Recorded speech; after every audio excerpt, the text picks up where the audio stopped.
काय पहिल्यांदा साईबाबांच्या दर्शनाला आलेलो नाही.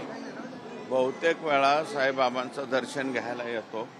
याही वेळेस दर्शन घेतलं आणि माझ्या मतदारसंघातील जनतेला सुखी ठेव अशा प्रकारची प्रार्थना या ठिकाणी केली. ज्या प्रकारची जनता सध्या त्रासलेली आहे, काय प्रार्थना केली? सध्या घडामोडी घडल्या, बाबांकडे एकच प्रार्थना केली मतदारसंघाच्या बाबतीत की माननीय मुख्यमंत्र्यांनी आम्हाला आष्टीला पाणी दिलंय, पाटोदा आणि शिरूरला लवकरात लवकर पाणी द्यावं आणि आमचा मतदारसंघ सुजलाम सुफलाम व्हावा अशा प्रकारची मागणी मतदारसंघापुरती केलेली आहे. देखील आज एक दुर्दैवी घटना समोर आलेली आहे. एका राखेच्या टिप्परने सरपंचाला उडवलेला आहे. रात्री 9:20 ही घटना घडलेली आहे. हे राखेचा टिप्पर म्हणजे हे जे बोगस आणि अवैध राखेची जी लूट परळीमध्ये चालू आहे त्याचा करिश्मा बघा. मला वाटतं सौंदाणा गावचे सरपंच दलित सरपंच आहे. त्या सरपंचाचा जागेवर खात्मा केला गेला आहे आणि तो घातपात आहे का ॲक्सिडेंट आहे अजून त्याचा शोध लागायचा आहे. परंतु तुम्ही बघा एवढं भयानक स्वरूपामध्ये परळीची चर्चा महाराष्ट्रात चालू असून सुद्धा यांचे राखेचे टिप्पर बंद नाहीत. आजही राखेचे टिप्पर चालू आहेत, अवैध वाहतूक चालू आहे आणि ह्याला परळीची पोलीस आणि परळीचे थर्मल पॉवरचे अधिकारी कर्मचारी याला जबाबदार आहे.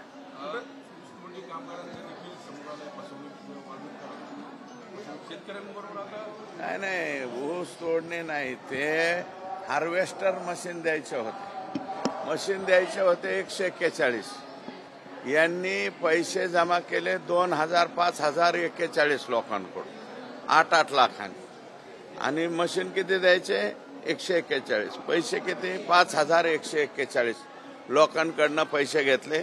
आत्ताच एक पहिला गुन्हा मला वाटतं पंढरपूर तालुक्यामध्ये गुन्हा दाखल झालेला आहे आणि असेच गुन्हे आता कोल्हापूरमध्ये दाखल होतील. अशाच प्रकारचे गुन्हे आता पुण्यात दाखल होतील, बीडमध्ये कदाचित होईल.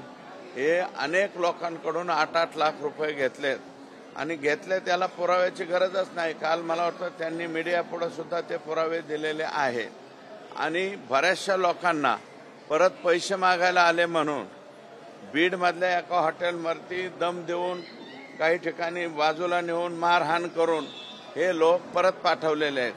आका आणि आका याच्यामध्ये दोन्हीही सहभागी आहेत आणि हा करोडो रुपयांचा घोटाळा या ठिकाणी महाराष्ट्राच्या जनतेच्या पुढे आलेला आहे.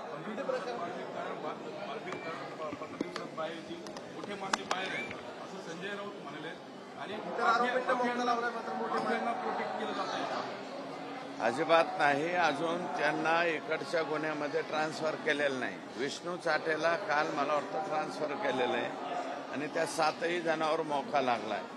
आमची सुद्धा अपेक्षा अशी आहे की आका सुद्धा त्याच्यामध्ये यावा आणि मोका त्याच्यावरती लागला पाहिजे.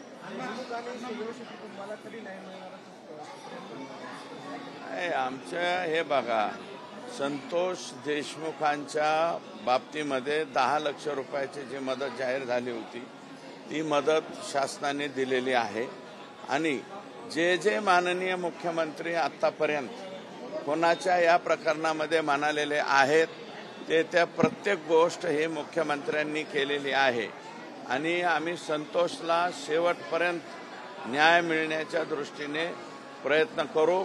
राज्याचे मुख्यमंत्री गृहमंत्री हे पॉझिटिव्ह आहेत आणि त्या दिशेने वाटचाल चाललेली आहे. आणि जे सोमवंशीच्या बाबतीमध्ये काही कुटुंबियांचे त्यांचे विजय वाकोडे बाबा यांच्या बाबतीतला काही निर्णय झाला, अर्धा झाला, अर्धा होईल आणि त्यांच्या मुलाला धाकट्या मुलाला नोकरी लावण्याचा निर्णय झालाय आणि सोमवंशीच्या बाबतीत सुद्धा अजितदादांनी शब्द दिलेला आहे की त्यांच्या मुलाला नोकरी लावावी आणि संतोष देशमुखच्या सौभाग्यवती यांच्या बाबतीमध्ये मीच विनंती केली आणि मुख्यमंत्र्यांनी ती मान्य केली. त्यांच्या संतोष देशमुखांच्या पत्नीला सुद्धा सरकारी नोकरीमध्ये सामावून घेण्यात येईल.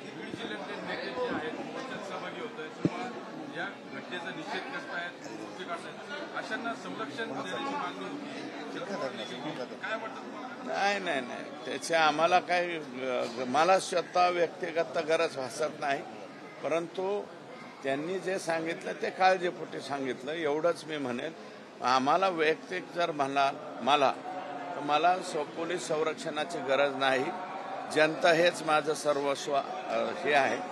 माझी दमानिया ताईंना विनंती आहे की त्यांच्या विरोधात कंप्लेंट लॉन्च करावी आणि ते नंबर सुद्धा त्यांनी प्रसिद्ध करावे आणि त्यांना 2-4 जणांना उलटा प्रश्न विचारा.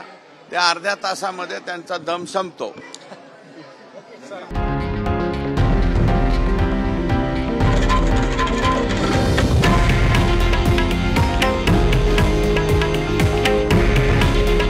हे आहे देशातील नंबर 1 न्यूज नेटवर्क आणि आपण पाहत आहात TV9 मराठी. काळजी तुमची, हित महाराष्ट्राचं.